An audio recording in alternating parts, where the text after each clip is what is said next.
Why, hello there, ladies and gentlemen, boys and girls, children of all ages. My name is DB333 and welcome back to the Reich Commissariat, Ostafrika. Now, last video, we started, giving some southern land grants, just trying to, stabilize the situation in our country a little bit, as well as trying our best to unstabilize the situation literally everywhere else. So, we killed Ian Smith, and, I believe we're, funding the Boers and training them so that when they rise up, we can fuck shit up even, a little bit more. So, yeah. In fact, we can go ahead and booby-trap the border. Did I read this before? I'm trying to think. I think I might have. Looks like we can go ahead. Right, I remember we could promote loyalists, but it doesn't do anything. The decision's broken, so let's not do that. But you know what isn't broken? Getting more steel. Let's get some steel. Meanwhile, let's check our economy. Invest into our GDP.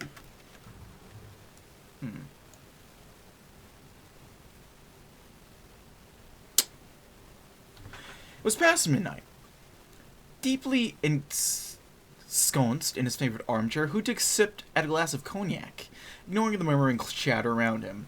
His most important subordinates were gathered to drink, smoke, and await the phone call they knew was coming. Nursing his glass and beginning to feel slightly tipsy, Hutik slowly looked around the room. Bear and Chmielewski were there, as was Mengele for once. He took a few deep breaths, trying to get back under control.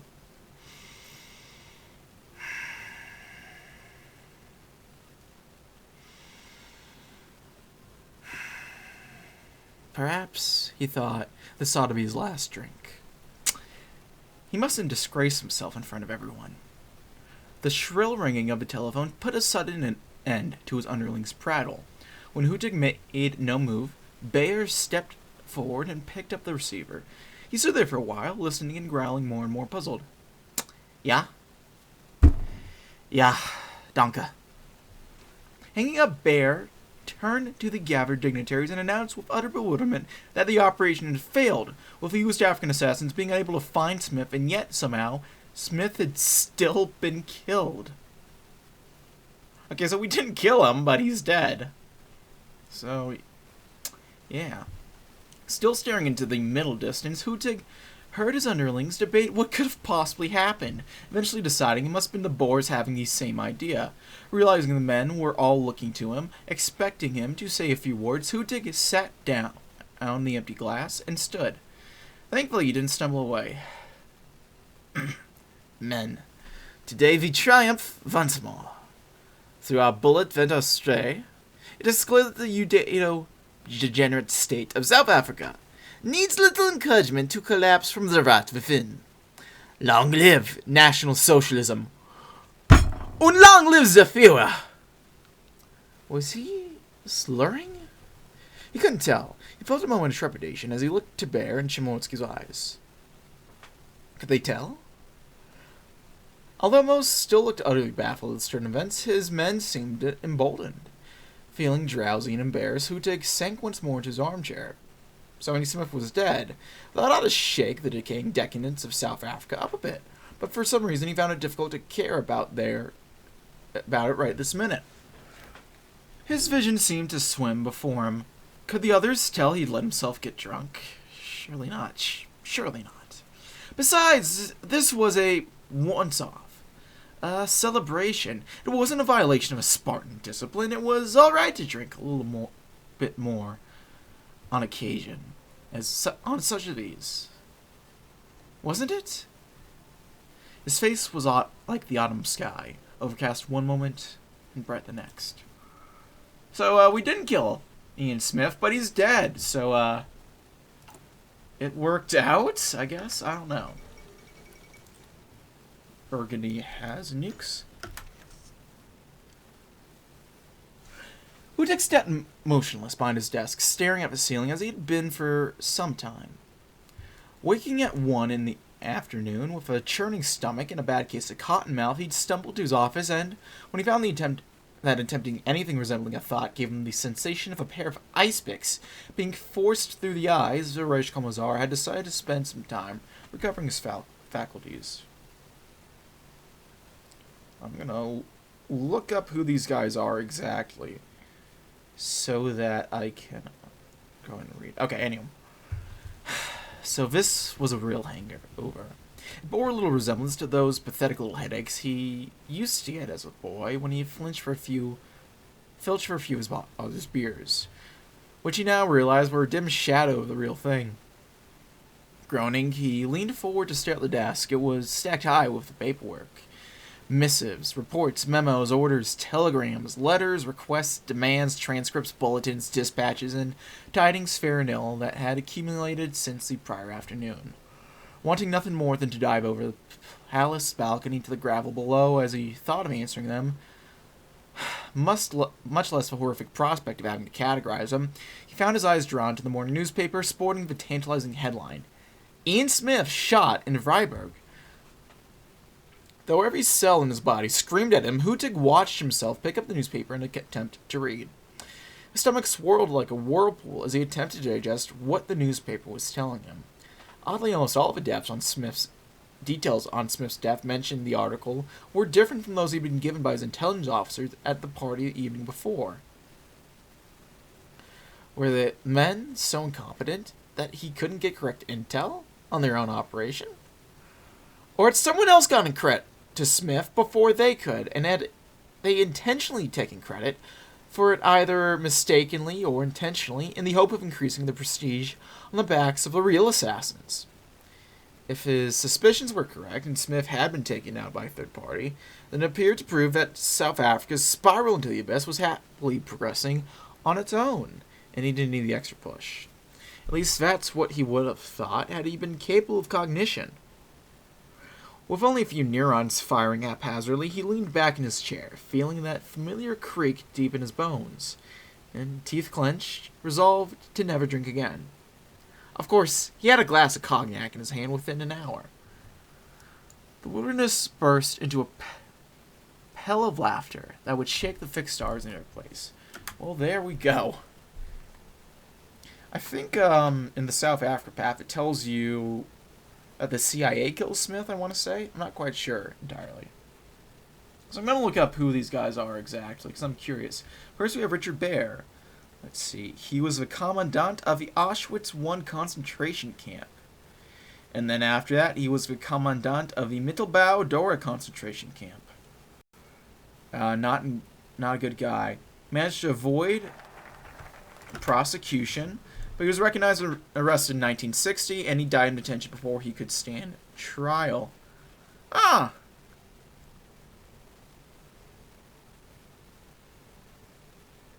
Refused to testify? Okay. Not a nice guy. Okay.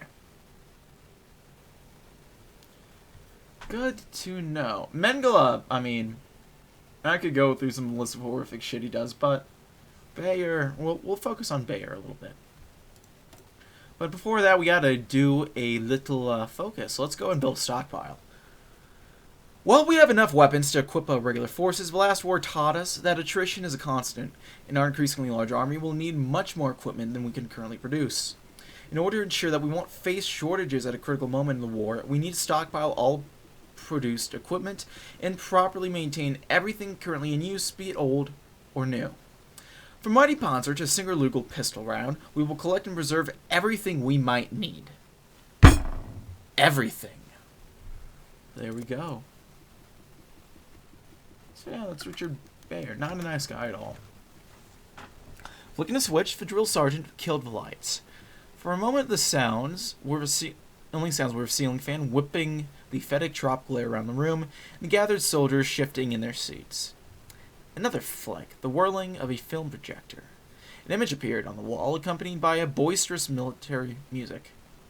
Africa. Your duty. The title card cut to a montage of shots of the natives, starving, loitering, training with shoddy weapons. Invariably, they were shot at a distance, or from a high angle. "The African subhumans," began an authoritative voice, "seen in their natural light of barbarity. To a German, the depravity of the native Africans may seem shocking, even unbelievable.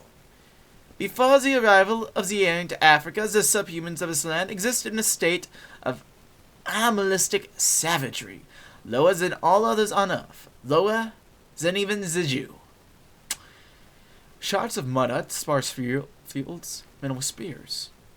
The film abruptly cut to a classic low-angle shot of blonde-haired German shoulders, lines of tanks rolling down the streets of Quelimane, rippling flags, and so on. It was a slavishly amateur imitation of the Riefenstahl style, but the message was clear.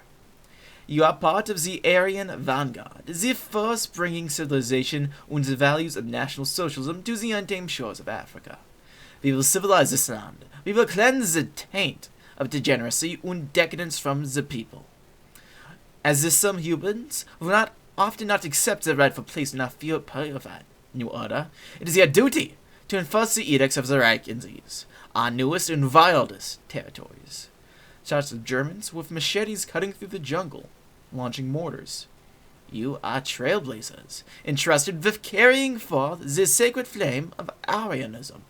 And so it continued, on in much the same vein, for 2 full hours. The soldiers, desperately trying not to appear bored in front of the drill sergeant, stared rapt at the flickering image.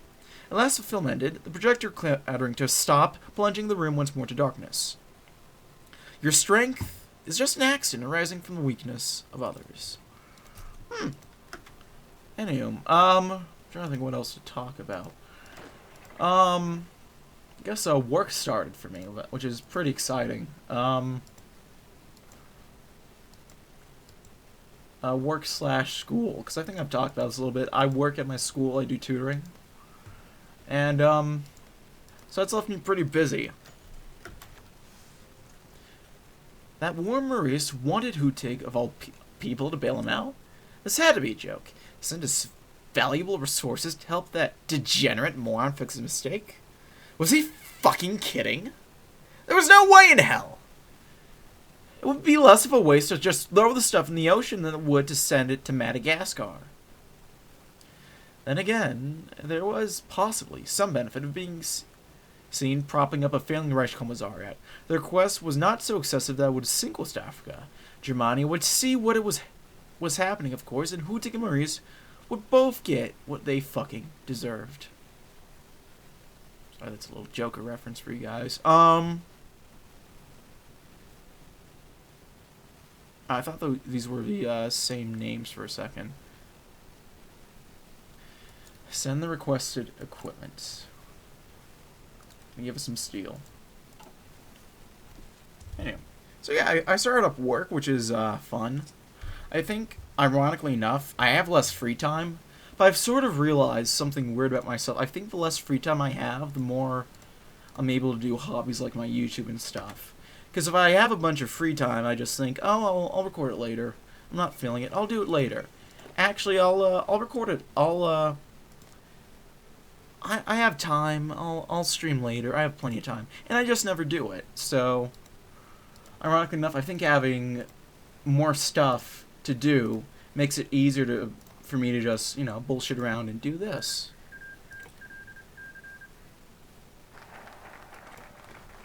Stockpile, very nice.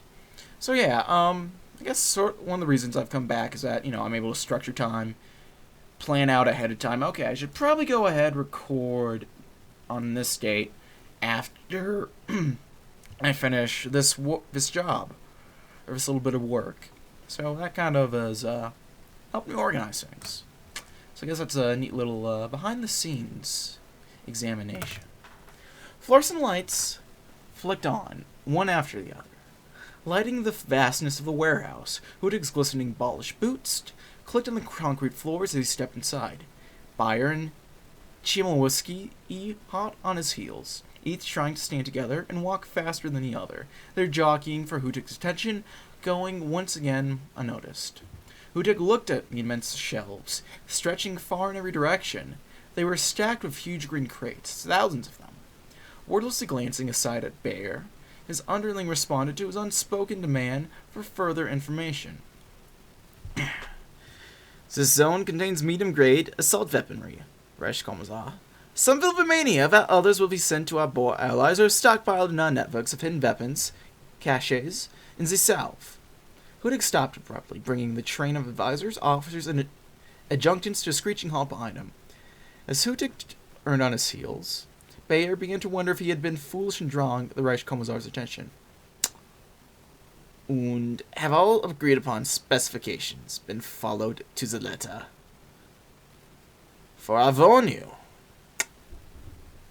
any hint of graft, the slightest indication that corners have been cut, and even the most minute faction, will be treated as high treason to the Reich and to National Socialism. Seeing Chmielewski smirk at the humiliation of his rival, Hudig swung to fix him with a stare. Is something amusing, Herr Chmielewski? Do not forget that the stockpile represents our most important defense against the degenerates and the subhumans. These weapons must last us years if need be, and should we leave chinks in our armor, they will be taken advantage of with characteristic savagery. Hudig turned back to the shelves of stacked weaponry, a note of weariness creeping into his voice. Continues the acquisition of additional materials. We can never be too well prepared, for some days a hold will come. And we must be ready. Yeah, we must be ready. Beyond the Reichskommissar's back, Bayer and Chmielewski exchanged a look of concern. In the empty immensity, there she was, incomprehensible, firing into a continent. I think what we might want to do, for role play purpose-wise, I think we'll go ahead and develop or prioritize SS development. It is evident that we need to focus all our efforts towards strengthening our SS brigades. While less numerous than the Hero garrison, they are much better trained and equipped and far more motivated than their regular equivalents. As it seems that the war might last for longer than previously calculated, we must prepare our elite troops to decisive breakthroughs quickly on the battlefield or risk grinding to a halt. Since we can't afford an attrition war against more industrial power, our elite SS are exactly what we need for the task. There we go. Go ahead, drop this into our GDP.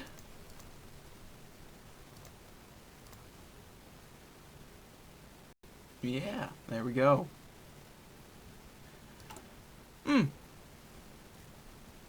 Guess who's going to tonight?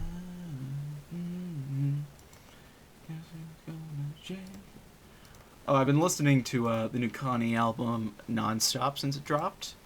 I don't know if it's quite the album of the year for me, but it's at least in the top. I fucking love it. I think it's great so far. Might be a little bit bloated, admittedly, but it's still a pretty good album, and I dig it. So, yeah, that's something I've been listening to. Chemicals for Guns. Interesting shit.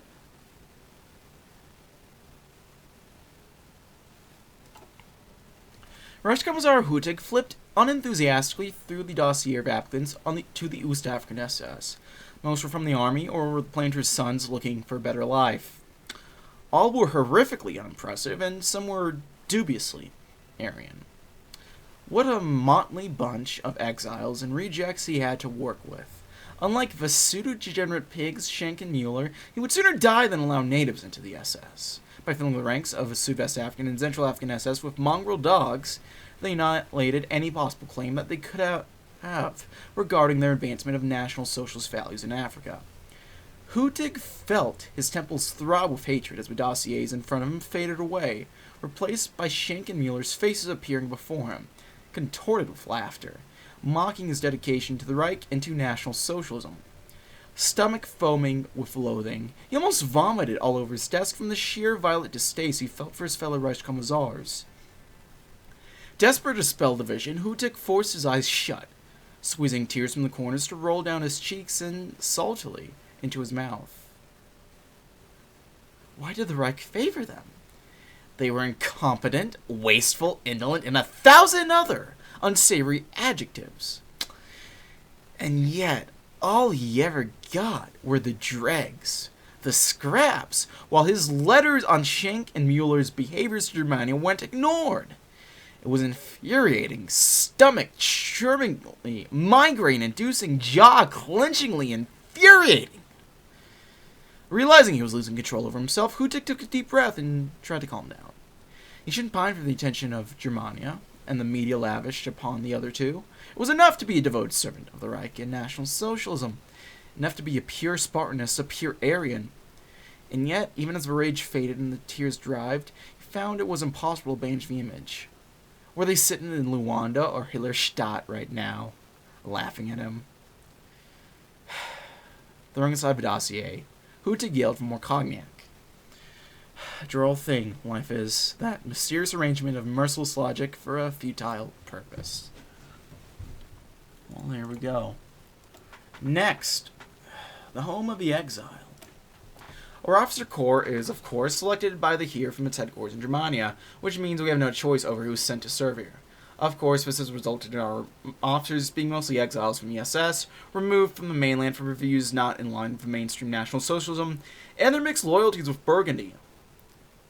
Still, this could be an opportunity, as their skills are great, and their zeal is for the protection of the Aryan race is without peer. Also, some of their ideas about how to deal with corruption in their other Reichskommissariats are very interesting. That probably means killing them. Okay, we could set up patrols. Does that actually improve stability? It does. That's nice to see. Lose a little manpower, but what are you going to do? Let's see. The jungles and grasslands of Africa are a dangerous place. We remain outnumbered by scores of subhumans, enemies of the state, and hostile fauna. We must increase our active patrols to ensure internal stability. And let's make some examples of degenerate SS. The men of the SS are the best our race has to offer. Strong, Aryan souls composed in mind and body.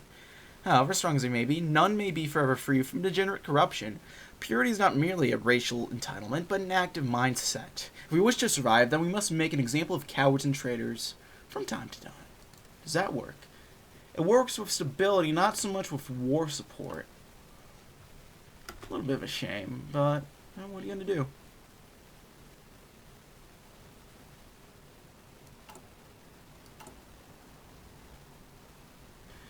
You filled the store, so we got a little consumer goods free.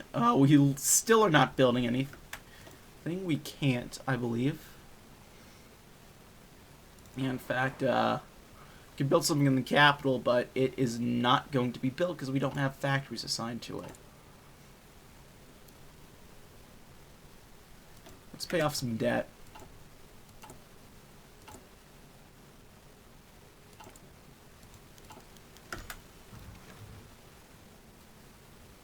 Let's go ahead and decrease the civilian budget, because what are we actually spending on it?